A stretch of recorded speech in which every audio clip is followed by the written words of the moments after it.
शिरोपुर नामक एक गांव में गंगादास जी नाम का एक डॉक्टर रहता था। वो काफी कुशल डॉक्टर था जो बीमारियों को ठीक करने में अपनी कुशलता के लिए जाना जाता था। लेकिन वो बेहद लालची था और लोगों को बीमारी से ठीक करने का लालच दिखाकर उन्हें लूटता था। गंगादास जी, मेरी तबीयत ठीक नहीं है, आप कृपया मेरा इलाज कर दीजिए। अवश्य रामू, मैं तुम्हारा इलाज कर सकता हूँ, लेकिन तुम्हें मेरे उपचार की कीमत देनी पड़ेगी। गंगादास जी, मेरे पास बहुत कुछ नहीं है, बस कुछ ही रुपए हैं। आप कृपया मेरी सहायता कीजिए। पहले मैं फीस लेता हूँ और उसके बाद ही इलाज करता हूँ। गंगादास जी, हम सब इस गांव में सालों से रह रहे हैं, आप सब जानते हैं, तो क्या आप हम जैसे गरीबों की मदद नहीं कर सकते? देखो रामू, पैसा पहले, इलाज बाद में। रामू के पास पैसे कम थे। उसने डॉक्टर गंगादास जी से बातचीत करने की कोशिश की। रामू ने निराश होते हुए उसके पास जो भी थोड़े बहुत पैसे थे सभी गंगादास जी को दे दिए। गंगादास जी ने उसे कुछ दवा दी और रामू वहां से चला गया। जैसे जैसे दिन बीतते गए, गंगादास जी का लालच और भी बढ़ गया। एक अन्य गरीब ग्रामीण श्याम बीमार पड़ गया और उसके पास गंगादास जी के पास जाने के अलावा कोई और उपाय नहीं था। वो गंगादास जी के पास अपना इलाज करवाने के लिए चला गया। गंगादास जी, कल से मेरी तबीयत काफी खराब हो गई है, कृपया मेरी सहायता करिए ना। ठीक है श्याम, मैं तुम्हारा इलाज कर दूंगा, लेकिन तुम्हें पहले मेरी फीस देनी होगी। कितनी फीस है आपकी गंगादास जी? 500 रुपए। क्या 500 रुपए? गंगादास जी, मैं बहुत गरीब इंसान हूँ, मेरे पास इतने पैसे नहीं है। देखो श्याम, न पैसा न इलाज। हाँ, लेकिन मैं थोड़ा थोड़ा करके आपके पैसे दे दूंगा। हाँ? लेकिन आप कृपया अभी मेरा इलाज कर दीजिए ना, कर दीजिए। देखो, तुम लोग मेरा समय बर्बाद मत करो और जाओ यहाँ से। श्याम निराश होकर बिना इलाज के ही वहां से चला गया। गंगादास जी के लालच से तंग आकर रामू, श्याम और गांव के कुछ लोग इस मुद्दे पर चर्चा कर गंगादास जी को समझाने के उद्देश्य से उनके पास पहुंचे और वो गंगादास को समझाने लगे। हाँ गंगादास जी, गांव में कोई न कोई बीमार रहता ही है और सभी आपके पास इलाज के लिए आते हैं, है ना? लेकिन आपकी फीस देने जितना पैसा किसी के पास नहीं है। हाँ, लेकिन अगर आप गरीबों की मदद करेंगे तो आपका अधिक सम्मान करेंगे गंगादास जी। हाँ? देखो रामू, दया मेरे जरूरतों को पूरा नहीं करती, उसके लिए पैसा ही लगता है। सम्मान से मेरी जेब नहीं भरेगी श्याम। गंगादास जी की बातें सुनकर गांव वाले लोग निराश होकर वहां से चले गए। उसी गांव में रामनाथ जी नाम के एक दयालु व्यक्ति रहते थे। रामनाथ जी हमेशा जितना उनसे हो सके उतनी दूसरों की मदद किया करते थे और इस वजह से गांव के लोग भी उनका बहुत सम्मान करते थे। एक बार रामनाथ जी का बेटा बहुत बीमार पड़ गया। रामनाथ जी गंगादास जी के लालची स्वभाव के बारे में भली भांति जानते थे, लेकिन उन्हें अपने बेटे के इलाज के लिए गंगादास जी के पास जाने के अलावा कोई और उपाय नहीं दिख रहा था। गंगादास जी ने इसी स्थिति का फायदा उठाने का सोचा। जब रामदास जी अपने बेटे को लेकर गंगादास जी के पास गए, तब गंगादास जी चिंतित होने का नाटक कर उनसे कहने लगे, आइए रामनाथ जी, मैंने आपके बेटे के बीमारी के बारे में सुना, इसकी तबीयत तो बहुत ही खराब लग रही है। गंगादास जी ने रामनाथ जी के बेटे की जांच की, फिर रामनाथ जी के ओर मुड़े और कहने लगे, रामनाथ जी, ये काफी गंभीर बीमारी है, इसका इलाज आसान नहीं होगा और इसके लिए मुझे काफी कुछ करना होगा। देखिए, आपको जो करना हो आप करिए, बस मेरा बेटा ठीक हो जाना चाहिए। हाँ रामनाथ जी, मैं आपके स्वभाव को जानता हूँ, लेकिन सोच लीजिए रामनाथ जी, इलाज महंगा होगा। गंगादास जी, ये मेरा इकलौता बेटा है, मैं कुछ भी करने को तैयार हूँ गंगादास जी। बस आप मेरे बेटे का इलाज कर देना बस। ठीक है रामनाथ जी, हमें आपके बेटे के इलाज के लिए 10 लाख रुपयों की आवश्यकता होगी। अरे ये क्या बोल रहे हैं आप? मैं अपनी सारी जायदाद बेच दूं फिर भी इतने पैसे नहीं ला पाऊंगा। कृपया आप कोई दूसरा मार्ग निकाले। ये कोई साधारण बीमारी नहीं है, इस बीमारी का कोई दूसरा इलाज नहीं है रामनाथ जी। आप सोच लीजिए, आपको आपका बेटा प्यारा है या आपका पैसा? रामनाथ जी जानते थे कि गंगादास के सामने गिड़गिड़ाने का कोई फायदा नहीं होगा, उसका तो दिल पत्थर का बना हुआ है। आगे रामनाथ जी ने भगवान पर भरोसा करने का सोचा और गंगादास को 10 लाख रुपए देने की बात मान ली। अपने बेटे के इलाज के पीछे रामनाथ जी की सारी जायदाद चली गई।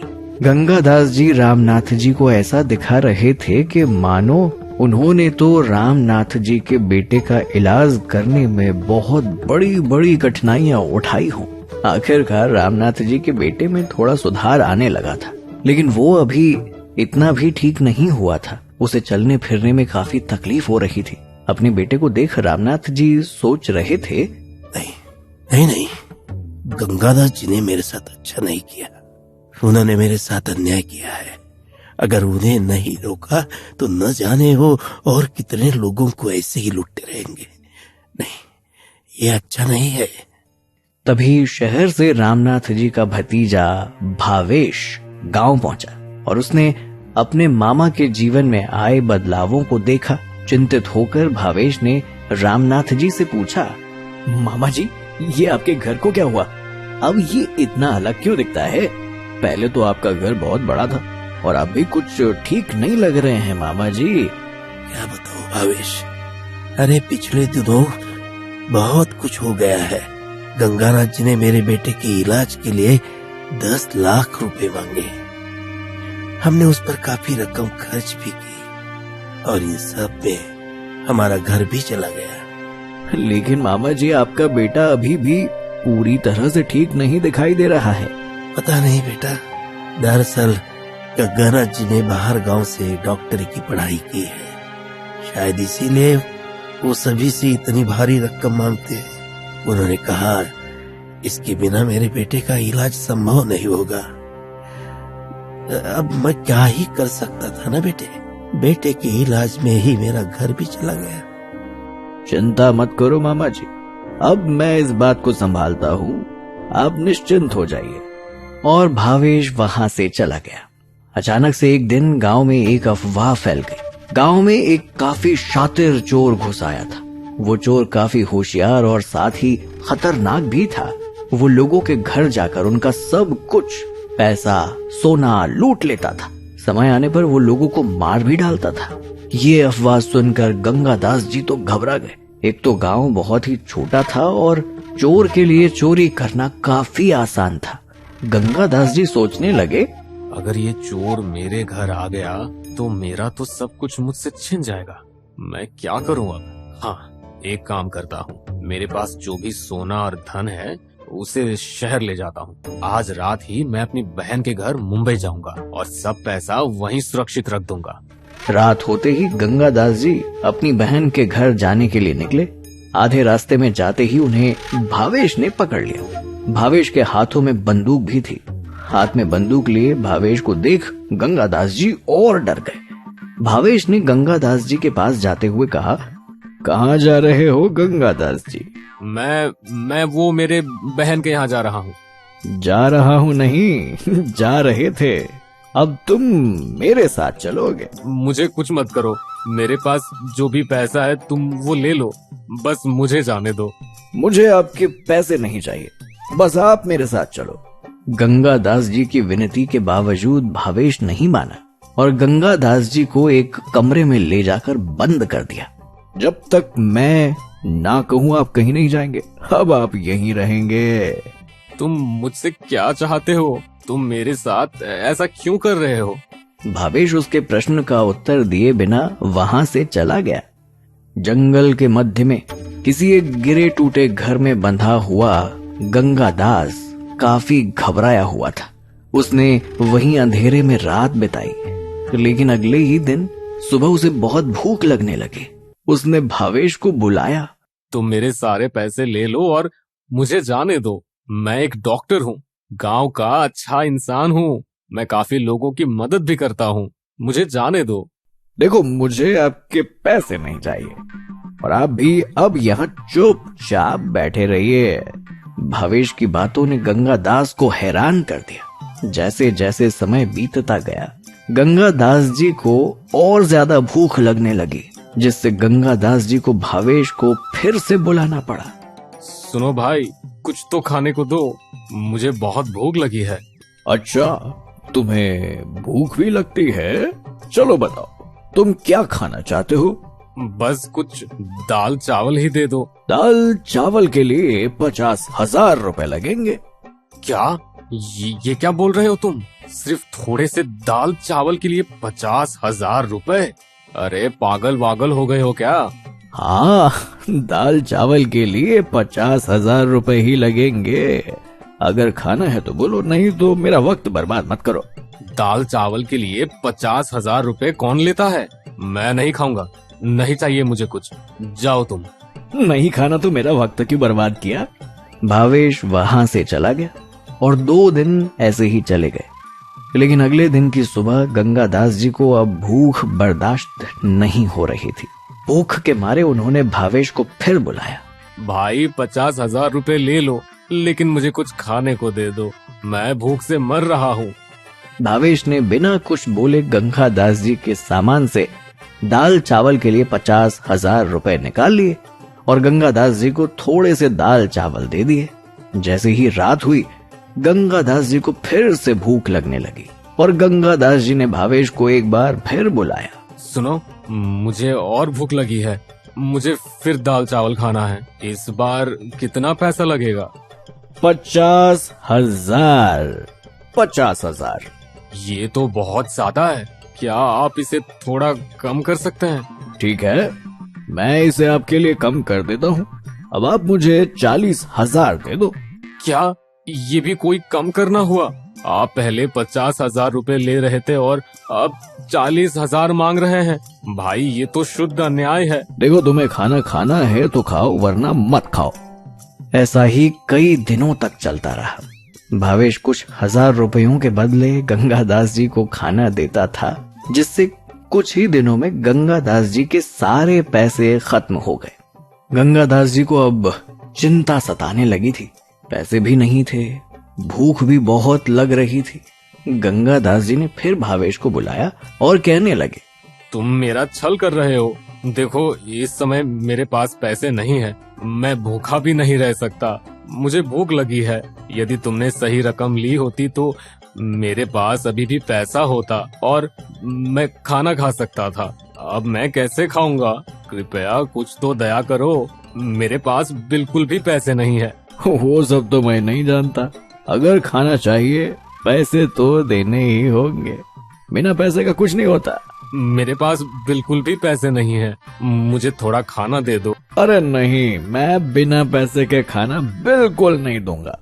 ये क्या लगा रखा है तुमने? तुम्हें क्या लगता है, कौन हो तुम? अपने आप को तुम क्या समझते हो? इंसान ही हो या कुछ और? कोई भी इंसान ऐसा नहीं करता। कुछ खाने के लिए इतनी बड़ी रकम लेना गलत है, ऐसा कोई इंसान नहीं करता। सच में गंगादास जी, ऐसा कोई इंसान नहीं करता। लेकिन मैं तो ऐसे व्यक्ति को जानता हूँ जो ऐसा ही करता है। ऐसा कोई इंसान नहीं करता। आप करते हैं गंगादास जी। क्या मैंने ऐसा कब किया? मैं तो तुम्हें जानता तक नहीं हूँ। देखिए, आप जानते हैं, गांव में बहुत से लोगों के पास पैसा नहीं, उन्हें इलाज की जरूरत है। फिर भी आप उनसे कभी 200, 300, कभी कभी तो 500 रुपए मांगते हैं। 10-20 रुपए की दवा के लिए आप 200-300 रुपए मांगते हैं। बड़ी बीमारी हो तो 10-20 लाख रुपए मांगते हैं। तो ये लूट किसने शुरू की गंगादास जी?